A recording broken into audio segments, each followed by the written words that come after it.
Teman-teman yang dirahmati Allah Subhanahu wa taala, ketika kita menginginkan sesuatu kebaikan, Allah Subhanahu wa taala selalu menjadikan kebaikan itu tersimpan bersama dengan ujian. Allah Subhanahu wa taala membuat hukum atau cara di mana setiap kebaikan, setiap kebahagiaan, setiap kesenangan itu Allah simpan di balik ujian. Itu selalu seperti itu.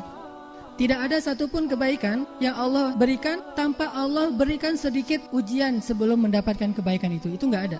Jadi enggak ada kebaikan yang Allah berikan dengan cara bersenang-senang, itu tidak ada.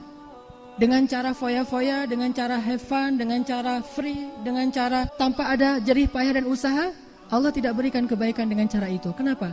Karena kebaikan itu mahal dan sangat berharga. Dan sekaligus Allah juga menginginkan melihat siapa di antara hamba-hambanya yang serius untuk mencari kebaikan, siapa yang hanya berangan-angan. Dan Allah hanya memberikan kebaikan itu kepada orang-orang yang bersungguh-sungguh. Walladzina jahadu fina lanahdiyannahum subulana. Ini hal pertama yang coba kita belajar meyakini, bahwa kebaikan selalu Allah simpan di balik suatu kesulitan. Itu selalu kayak gitu. Sehingga ketika kita mendapatkan kesulitan, kita langsung aware bahwa oh berarti Allah mau ngasih kebaikan nih setelah ini. Ketika kita mendapatkan satu ujian, kita langsung sadar oh berarti akan ada kebahagiaan setelah ini. Ketika kita mendapatkan rasa sakit, kita langsung ngeh oh ada rasa bahagia, ada rasa senang setelah ini. Fa inna ma'al usri yusra, inna ma'al usri yusra. Sesungguhnya bersama kesulitan ada kemudahan. Dan Allah juga mengatakan di dalam ayat yang lain, wabasyiris sabirin, sampaikan berita gembira kepada orang-orang yang bersabar di masa-masa yang sulit. Makanya ini sebuah sunnatullah, hukum yang Allah buat dan tidak akan Allah ubah.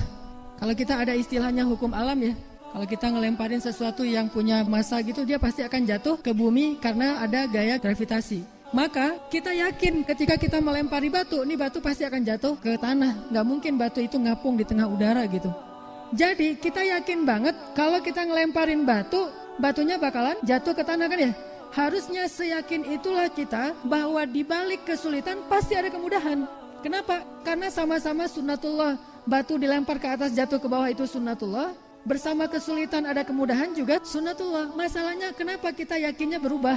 Terhadap batu yang jatuh ke tanah kita yakin banget, terhadap kesulitan di baliknya ada kemudahan, kita agak-agak ragu gitu, agak-agak galau gitu. Itulah yang menjadikan kita gak pernah berani melewati ujian-ujian, gak pernah berani untuk bersabar, gak pernah teguh dalam masalah ataupun rasa sakit. Kenapa? Karena kita masih ragu bahwa di balik rasa sakit, di balik kesulitan ini, sebetulnya pasti Allah janjikan suatu kemudahan dan kebaikan. Makanya para ulama mengatakan gini, seandainya kita faham apa di balik suatu kesulitan, maka kita akan menerima kesulitan itu seperti menerima hadiah. Artinya dia tahu bahwa di balik ujian, di balik kesulitan, di balik kesengsaraan, di balik musibah, selalu ada berita gembira, wabasyiris sabirin. Intinya ketika kita yakin bahwa kesulitan itu pasti akan ada kemudahan di baliknya, kita akan menerima kesulitan itu dengan rasa bahagia. Kita akan merasakan rasa pahit itu, rasa sakit itu dengan perasaan senang, dengan bersyukur malah. Sehingga ada istilah, siapa yang ketika dapat musibah mengatakan Alhamdulillah, maka Allah akan bangunkan untuk dia istana di dalam surga dengan nama Baitul Hamdi, rumah atau istana rasa syukur. Itu kan hadisnya kayak gitu. Ada seorang laki-laki, anak semata wayangnya baru lahir meninggal dunia.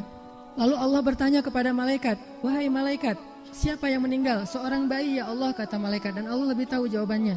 Kemudian Allah bertanya, apakah itu satu-satunya anak yang dimiliki oleh ayahnya? Kata malaikat, iya ya Allah, satu-satunya putra ayahnya. Apakah ayahnya sangat mencintainya? Ya Allah, dia sangat mencintai putra ini. Bagaimana keadaan ayahnya ketika tahu anaknya meninggal, wahai malaikat? Kata malaikat, ayahnya mengatakan alhamdulillahirabbil alamin fa inna lillahi wa inna ilaihi raji'un.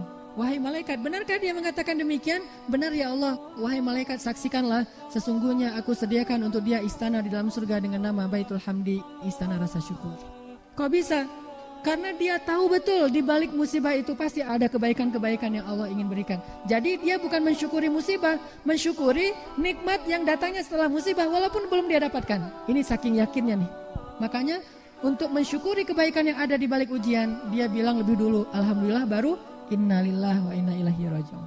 Jadi ketika kita yakin bahwa ketika ada masalah, kita nggak ngelihat masalahnya doang, tapi kita ngelihat nih masalah nih adalah jembatan buat saya nyebrang. Nyebrang kemana? Ke tempat yang lebih indah, ke tempat yang lebih bahagia, ke tempat yang di dalamnya banyak sekali kejutan-kejutan. Jadi kita anggap masalah kita, musibah kita, rasa sakit kita sebagai jalan, jembatan yang membawa kita ke tempat yang lebih baik. Kalau kayak gitu, kita akan merasa sangat bahagia melintasi jalan itu. Dan inilah janji Allah, fa inna ma'al usri yusra, inna ma'al usri yusra.